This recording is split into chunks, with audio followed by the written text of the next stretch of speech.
नवरात्रि का 7वां दिन है और 7वां दिन माँ कालरात्रि के नाम समर्पित है। माँ कालरात्रि नवरात्रि की 7वीं देवी और शक्ति स्वरूपा है। उनका स्वरूप अंतर्भयभीत और तेजस्वी है, लेकिन उनके अंदर भक्तों के लिए असीम सुरक्षा और शक्ति का आभास भी छिपा हुआ है। माँ कालरात्रि का शरीर गहरा काला है, उनके हाथों में तलवार और घड़ा है, उनका वाहन गधा है। ये रूप दर्शाता है कि वे अंधकार, बुराई और नकारात्मक शक्तियों का नाश करती हैं। देवी पुराण में वर्णित है कि माँ कालरात्रि ने राक्षसों और बुराई का संहार कर दुनिया में शांति और धर्म की स्थापना की। उनका रूप भयभीत लगने के बावजूद भक्तों के लिए आश्रय, साहस और सुरक्षा का प्रतीक है। माँ कालरात्रि हमें यह सिखाती है कि जीवन में भय और संकटों का सामना साहस और शक्ति के लिए साथ करना चाहिए। इस दिन माता की पूजा करते समय भक्तों को विशेष रूप से लाल या गहरे रंग के वस्त्र पहनना शुभ माना जाता है। भोग में फल, पुष्प और मिठाई अर्पित करना विशेष महत्व रखता है। उनकी आराधना से जीवन में साहस, मानसिक शक्ति, सुरक्षा और सकारात्मक ऊर्जा का संचार होता है। आज नवरात्रि का 7वां दिन है और 7वां दिन माँ कालरात्रि को समर्पित है। माँ कालरात्रि के बारे में जानेंगे। हमारे साथ स्टूडियो में मौजूद हैं पंडित आचार्य मनोहर शास्त्री। पंडित जी से सबसे पहले जानना चाहेंगे कि माँ कालरात्रि की 7वीं देवी और शक्ति स्वरूपा है। इनके कालरात्रि बनने की कथा क्या है? क्यों इन्होंने कालरात्रि रूप धारण किया है? या देवी सर्वभूतेषु दयारूपेण संस्थितां नमस्तस्यै नमस्तस्यै नमस्तस्यै नमो नमः। अश्विनी जी, भगवती जगदम्बे को मैं कोटि कोटि प्रणाम करता हूँ और आपके माध्यम से श्रद्धा की गौरव माताएं एवं भक्तगणों से निवेदन करता हूँ कि ध्यान पूर्वक सुने। माँ कालरात्रि की कथाएं तो अनंत हैं, लेकिन अश्विनी जी, इसलिए माँ भगवती जगदम्बे का नाम जो है, नाम भी अनंत है, लेकिन कालरात्रि जो नाम है वो आज सप्तमी तिथि है और सप्तमी तिथि को महानिशा पूजन भी बोलते हैं। महानिशा पूजन भी बोलते हैं और इसमें कालरात्रि माँ का जो पूजन है और इनका जो नाम कालरात्रि जो पड़ा है, इसके 2 प्रकार के कारण हैं। एक तो इन्होंने घोर तपस्या करके माँ जगदम्बे ने भगवान शिव को प्राप्त करने के लिए अपना शरीर पूरा जो है गोर वर्ण से काला वर्ण हो गया था। एक तो कारण ये भी है। दूसरा, भक्तों की कामना को सिद्ध करने के लिए, दुष्टों का संहार करने के लिए, दुष्टों को भयभीत करने के लिए माँ ने जो है ये विकराल रूप धारण किया, जिससे कि भक्तों की रक्षा हो सके। तो इनका जो है नाम कालरात्रि पड़ा। और दूसरी कथा इस प्रकार से आती है कि भगवान जो अर्धनारीश्वर जो हैं, इन्होंने एक बार जो है तांडव करा था। क्योंकि अश्विनी जी, मैंने पढ़ा है योग वशिष्ठ के अंदर भगवान श्री राम का प्रादुर्भाव बाद में हुआ। जो ऋषि मुनि हमारे हैं, ये हजारों करोड़ों साल पूर्व से धरातल पर मौजूद हैं और थे और रहेंगे, क्योंकि ये अजर अमर हैं। तो जो वशिष्ठ जी जो हैं, भगवान श्री राम के कुल पुरोहित हैं। तो इनसे एक बार भगवान श्री राम ने पूछा था कि गुरुदेव, कोई ऐसी मार्मिक कथा सुनाइए जो मुझे सुनने में बहुत अद्भुत लगे। तो भगवान श्री राम के पूछने पर वशिष्ठ ऋषि ने उनको समझाया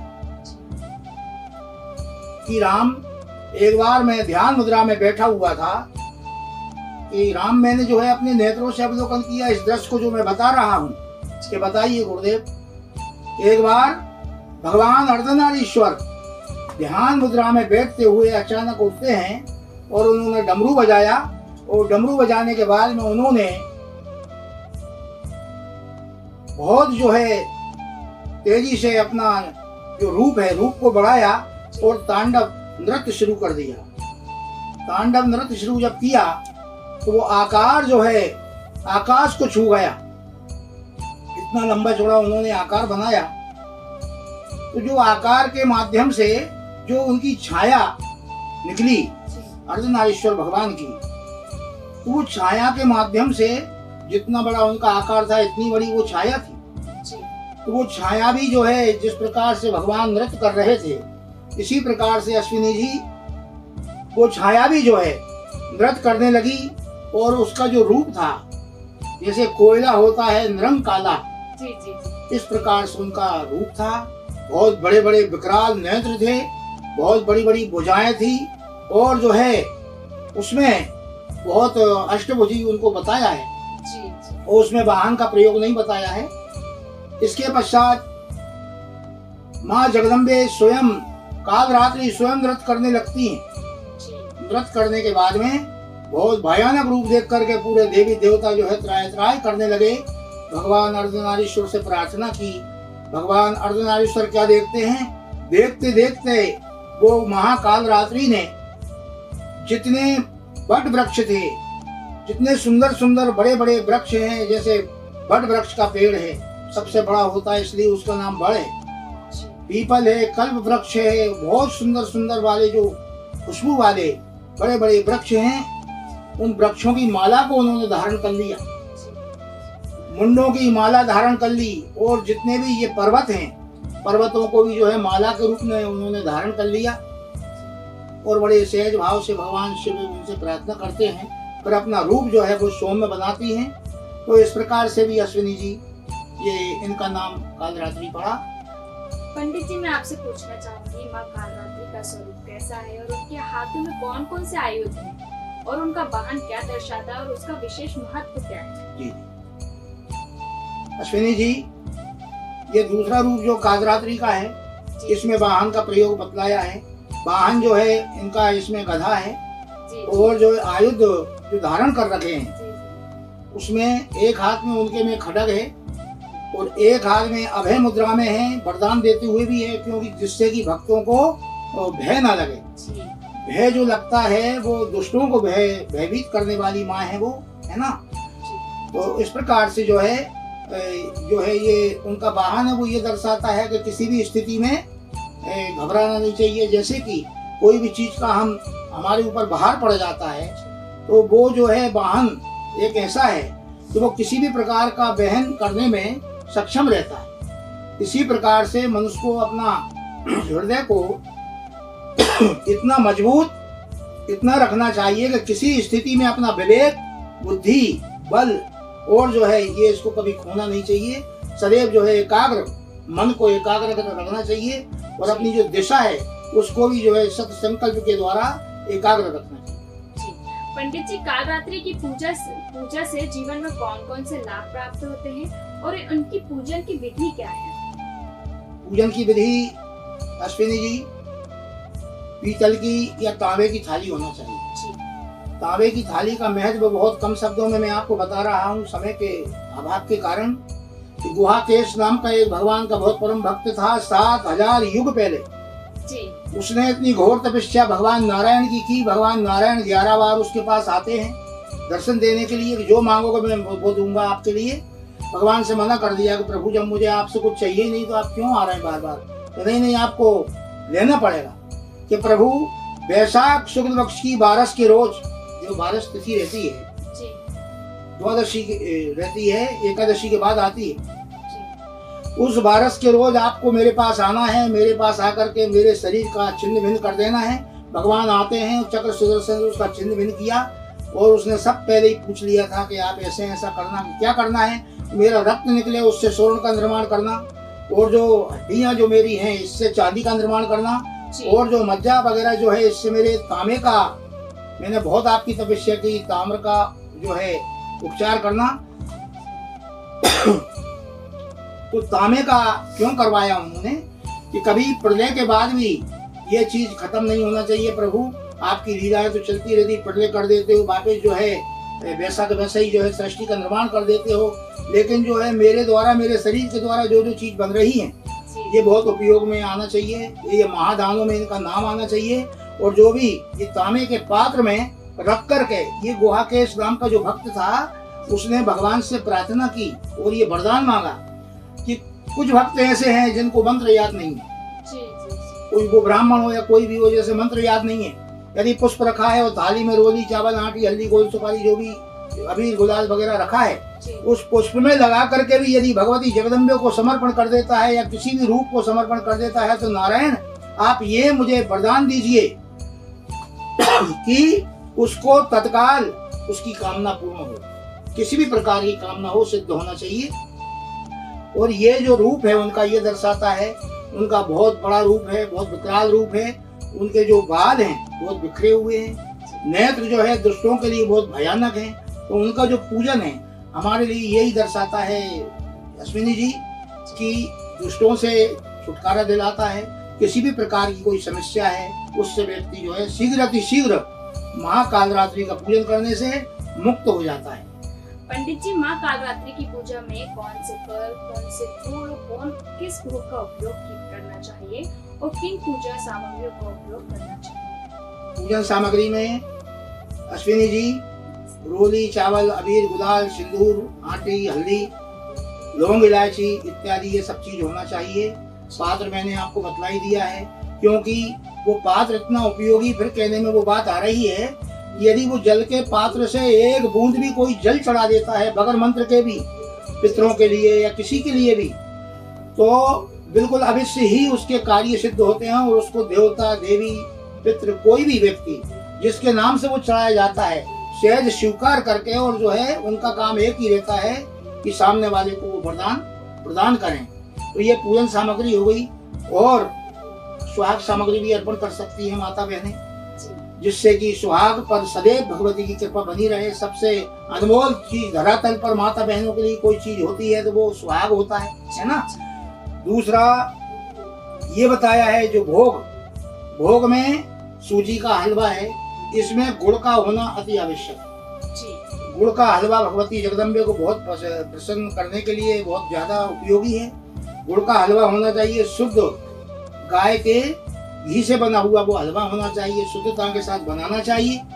और जो फल हैं, फल में सबसे अति प्रिय उनके लिए श्रीफल जिसको नारियल कहते हैं, जी। नारियल है, अनार है और सेव फल, अंगूर, जायफल और ब्लैक चेरी, ये 9 प्रकार के केले और अंगूर, इस प्रकार से 9 प्रकार के फल बताए हैं।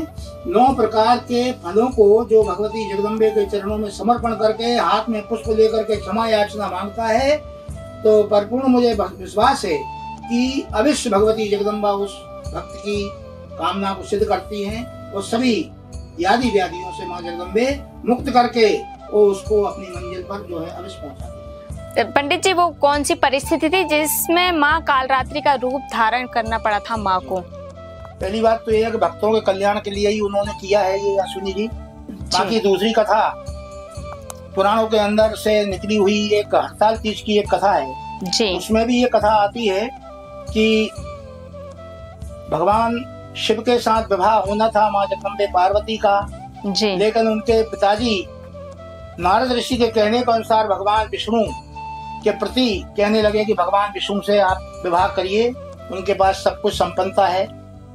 तो जो है इस बात को सुनकर के भगवती जगदम्बा को सब कुछ मालूम था जी कि भगवान शिव से बड़ा देवी देवता कोई हो नहीं सकता है, और ये मेरे लिए भगवान विष्णु से विवाह करना चाहते हैं मेरे पिताजी।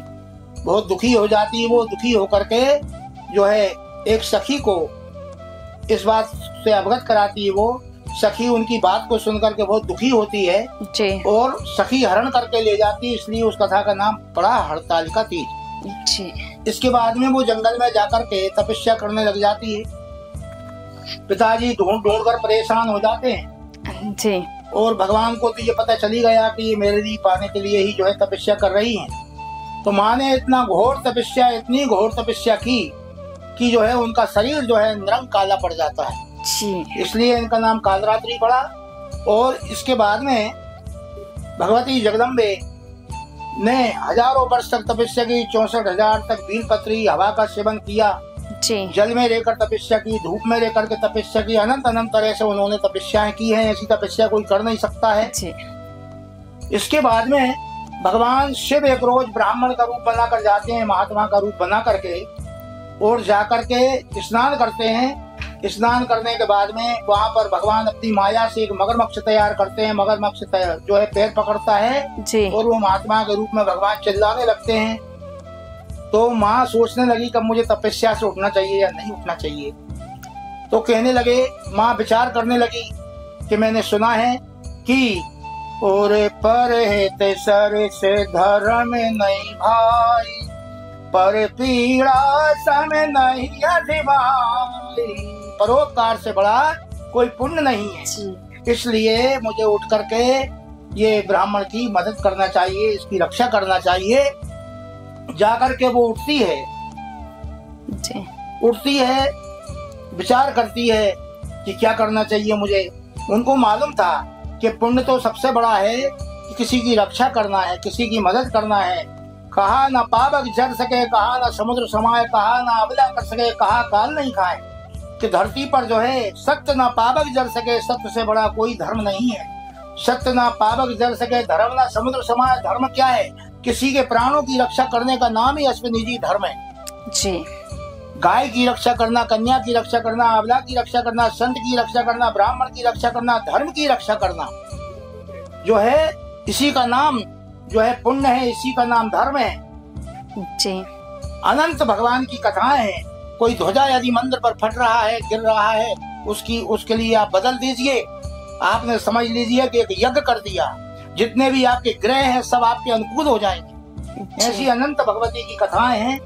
तो कहने का भाव यह है कि माँ जगदम्बे उठती हैं और उठ करके उनके लिए बचाती हैं। बचाने के लिए जब वो जाती हैं, हाथ लगते ही भगवान शिव जो है कहते हैं महात्मा के रूप में कि कन्या क्यों भटक रही हो, तुम नारायण से विवाह क्यों नहीं करना चाहती हो।